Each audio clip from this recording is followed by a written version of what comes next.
So, good morning guys.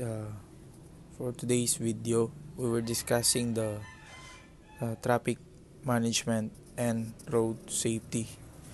So, first, meron tayong five pillars of traffic. Uh, Una yung traffic engineering. Um, Ito yung physical side ng mga roads. Kumbaga, sila yung nagde-design at nagko-construct ng kalsada para masigurong safe yung dadaanan natin kalsada. And usually pag ginagawa yung mga kalsada, mas dadami yung kalsada, mas maraming route na pwedeng daanan. So mapapabilis yung mga biyahe natin. Kasama dito yung mga traffic lights, yung mga road signs, yan, yung mga traffic engineering, yung mga may pakana diyan. Then next is yung traffic education. Uh, Hindi lang sapat yung maganda nga yung mga kalsada through engineering. Dapat marunong din yung mga gumagamit nito. In short, marunong din yung mga mga driver. Dito pumapasok yung pag-aaral ng traffic rules bago makakuha ng license. Importante kasi yung road safety, guys. Alam naman natin yung pagkukuha tayo ng license, pa tayo, TDC o yung theoretical driving lesson. Dito tinuturo yung mga basic, like yung mga traffic light, yung mga signboard sa mga daan, kung ano ba yung mga meaning ng mga ganto, mga ganyan. So next is traffic enforcement. Ito naman yung trabaho ng mga PNP, yung mga nag-checkpoint, or sa atin sa Angeles yung mga ACDO. Yan. Sila yung nag-enforce municipal order na sila yung nag-enforce na ginagawa ba talaga ng mga o sinusunod ba talaga ng mga driver yung mga city ordinance natin, like yung mga simple at basic, yung mga seat belt, yung mga helmet, yung mga no parking, yung mga ganyan. Ang traffic ecology, tinitignan dito kung nakaka-affect ba yung mga sasakyan sa ating environment, lalo na sa pollution, yung mga ingay at yung mga usok, ganyan. Yung nakakasama ba sa mga kalusugan ng mga tao. Yung nagpapatupad dito, guys, yung mga emission test. Like, lahat ng mga nakasasakyan dito, pagpaparegister yung sasakyan, di ba, dadaan ng emission test, yung i-check yung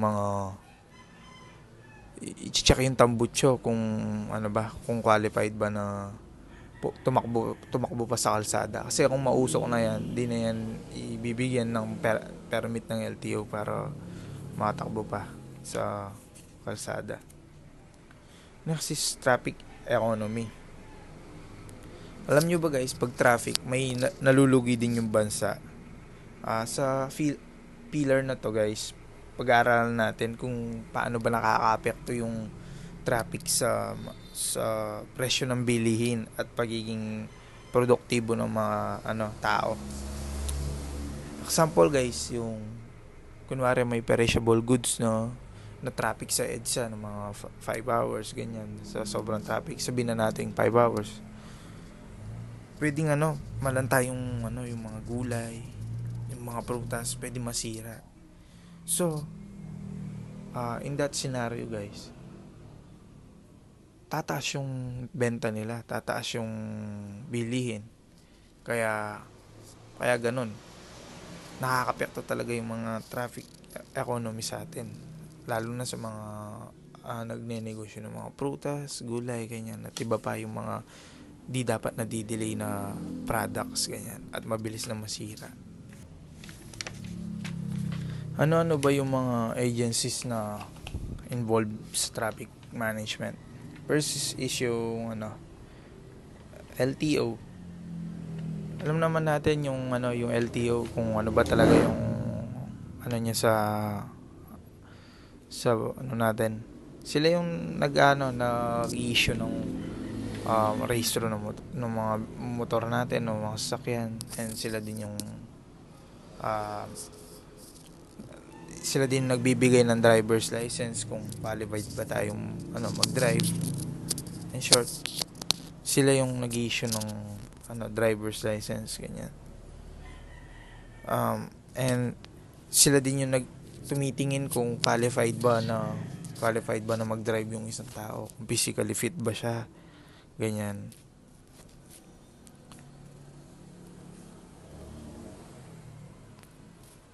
City or municipal engineers office, sila yung mga yung mga local builders pagdating sa mga roads, kahit saan mong roads yan. Sila yung responsible sa pagpaplano, pag-construction at maintenance ng mga roads natin o traffic facilities sa kanilang mga nasasakupan. Next is DPWH. DPWH, ang main executive department ng government na responsible sa planning, construction at maintenance ng mga public infrastructure. Sila yung in charge sa pagpapatuyo ng mga highways, ganyan, tulay at iba pang major roads para masigurong safe at maayos yung biyahe ng lahat. Bukod sa mga roads, sila din yung yung nagpapatupad ng mga yung mga flood controls projects, ito iba pang engineering works na kailangan para sa development ng isang bansa. Legislative, mga legislative bodies gaya ng mga Congress, yung mga city at municipal boards, sila yung tagagawa ng batas sa ating mga government.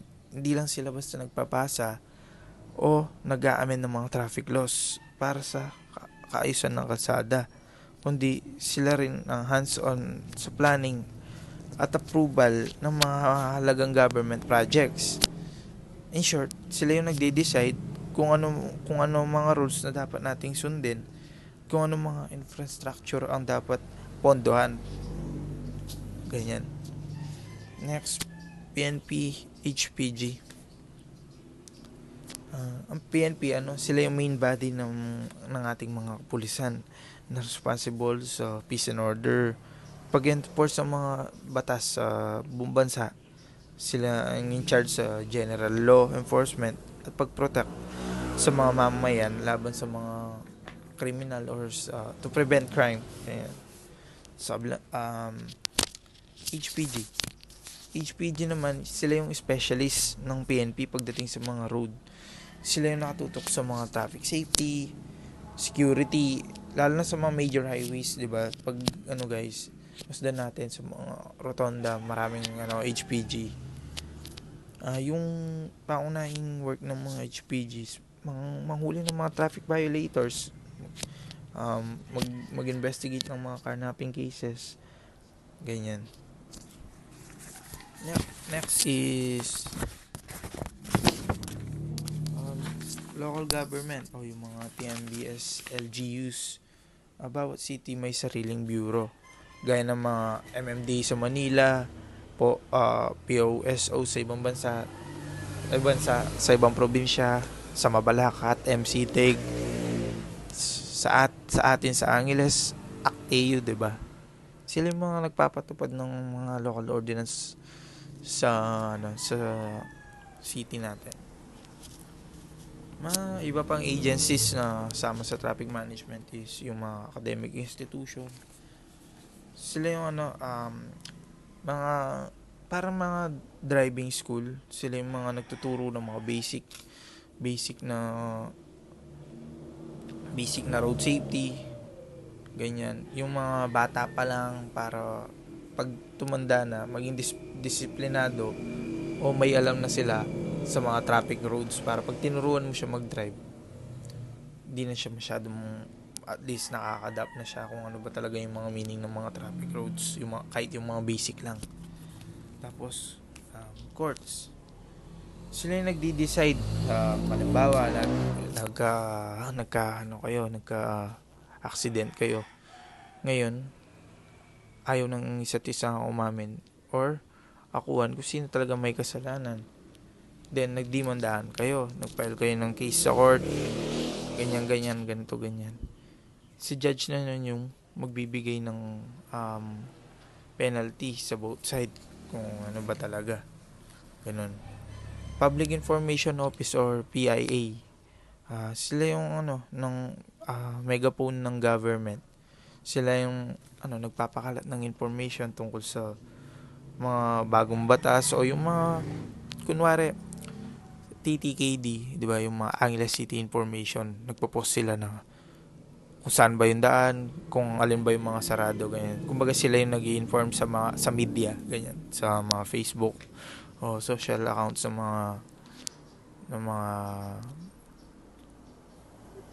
city hall, ganyan.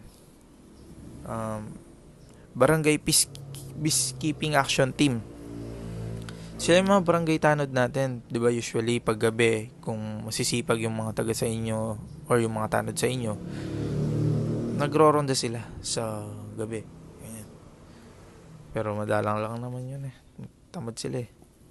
Citizen support groups.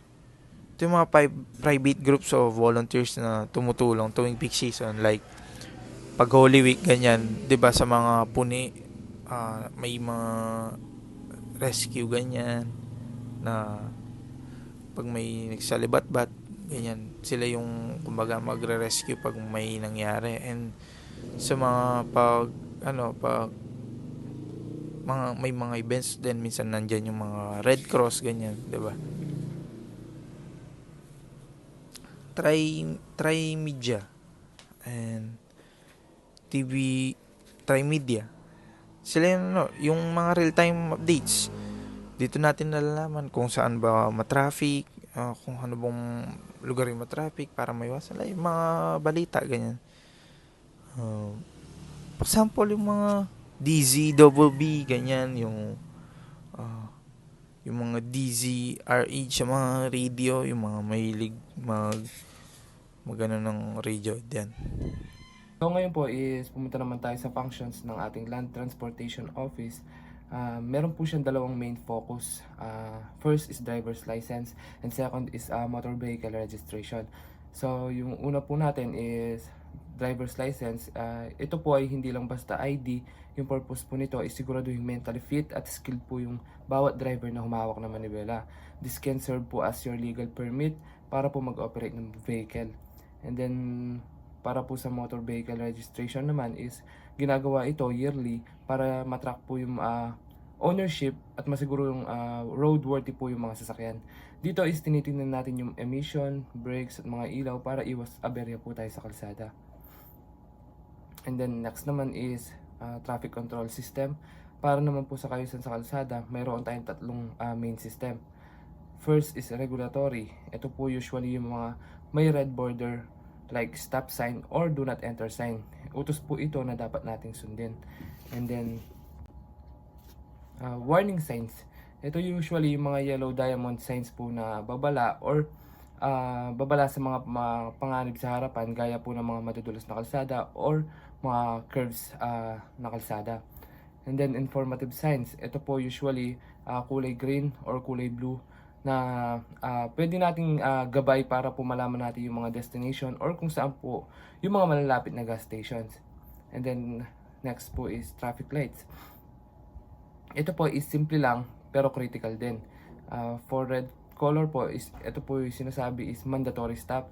And then for yellow po means naman prepare to stop, hindi po yung dapat lalo mong bilisan. And then yung green naman means proceed with caution. And then kapag naman po flashing red, ituring po natin itong stop signs. And then kapag naman po flashing yellow, bagalan lang po natin takbo natin. And then next po is pavement marking. First po is solid white lines. So sinasabi lang po dito sa sa direction na to na magstay ka lang po sa line mo. Bawal ka basta-basta mag-change ng lane. And then broken dash white line naman po dito, pwede ka naman mag-overtake basta po alam mong safe. And then double yellow line. Ito naman is pinaka-strict. Ito po strictly no overtaking or strictly no crossing. And then zebra crossing. Ito po yung mga pedestrian priority zone natin. Dito dapat tumatawid yung mga tao at tungkulin naman po ng mga drivers natin na magbigay ng daan. And then yellow box is madalas po nating itong makita sa mga intersections. And then, yung rule po dito is huwag papasok sa intersection kung hindi malinaw o barado po yung exit sa kabilang dulo ng daan. And then, ginagawa po ito para maiwasan natin yung gridlock or yung pagkakabuhol-buhol ng traffic sa gitna ng kalsada.